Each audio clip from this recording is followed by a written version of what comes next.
What's up gamers, the patch notes for Diablo 4's Season 1 update have been released today along with the patch, and to be honest, it's not what I hoped for, and I don't think it's what anybody expected. I think what a lot of people did expect is that the builds that were doing incredibly high damage because of bugs, those got nerfed, the bugs got fixed. Totally fine. What wasn't expected was for the developers to look at every last thing that people were using to make their builds do any damage at all, and then just nerf it for the sake of making other builds flourish. They say right here, we're seeing critical strike damage and vulnerable damage often viewed as a hard requirement for a build success in Diablo 4. First of all, I think they're often viewed that way because they kind of are a hard requirement for a build success in Diablo 4, but anyways, we believe this is a step towards allowing more builds to flourish, and will continue to make changes in support of this goal. So in order to make more builds flourish, they'll remove the stats that all of those builds need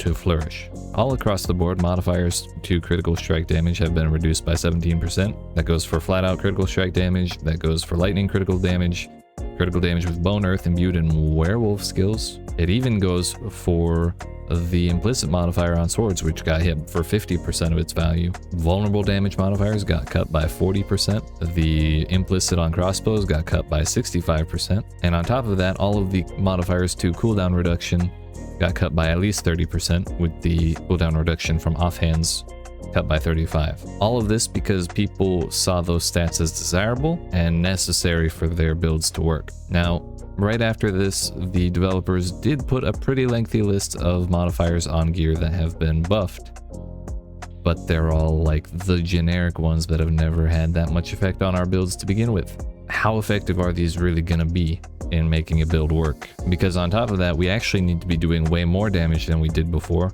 in order to survive, because as a caveat to giving us all of these buffs, they also took away a huge chunk of the values from defensive modifiers. Total armor reduced by 30%, total armor in werewolf and werebear form for druids 25%, and at least 20% from all of the damage reduction modifiers, along with 25% for the conditional ones. So yeah, in order to not get blown up by every pack of elites we walk into above Nightmare Dungeon tier 60, we're gonna have to one-shot everything. Like it's just a necessity for survival at this point. People already couldn't take a single hit from Uber Lilith, so why are we reducing the ability for people to survive? I don't even know how people have cleared Nightmare Dungeon tier 100 at all. The funniest thing about all this is this developer's note. It says, "We have seen that skillful players are frequently slaughtering monsters many levels above their own. We want to support this, but the current situation is beyond what we believe is correct for the long-term health of the game. To chase this goal, we're shifting power to many offensive affixes from defensive affixes. We know this will make our endgame content more deadly, particularly for those chasing our pinnacle boss, an encounter not meant for the faint of heart. Overcoming the pinnacle boss will take every ounce of grit you can muster and all tools at your disposal. We will continue to evaluate feedback from the community and make changes to our combat mechanics." First of all, I don't believe that they're evaluating feedback from the community, because I can't think of a single person who would tell them that even half of these changes were a good idea. Second of all, I don't really care about this long-term health of the game concept. What I care about is how fun the game is. The combat in Diablo 4 is already very slow. Cooldowns on abilities are long, and while I don't mind that, it can be fun in its own way. A lot of these changes sound like they're gonna make the game a lot less fun. I want to feel strong. I want to have big screens full of enemies to kill. I don't really care about design space or any highbrow concepts like that. What I care about is the bottom line of having fun. And they can say, "Oh, this is an iterative process. This is just the first step in our balance passes," or whatever.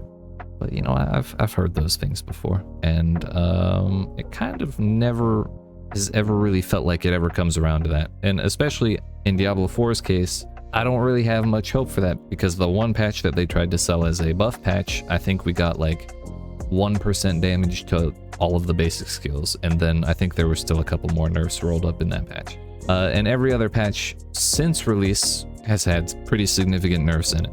Like, yes, it's great we can teleport to nightmare dungeons now. Yes, there have been some great functionality changes to the game, but ultimately if the devs keep going on this race to the bottom in the name of some sort of arbitrary health of the game, then eventually people are just gonna not want to play it because this power fantasy game doesn't let you feel very powerful. Like even in this developer note right here, they say, we know these changes will reduce the total amount of possible power a character can possess, so we'll be monitoring how these changes affect players' ability to conquer expected milestones throughout the season.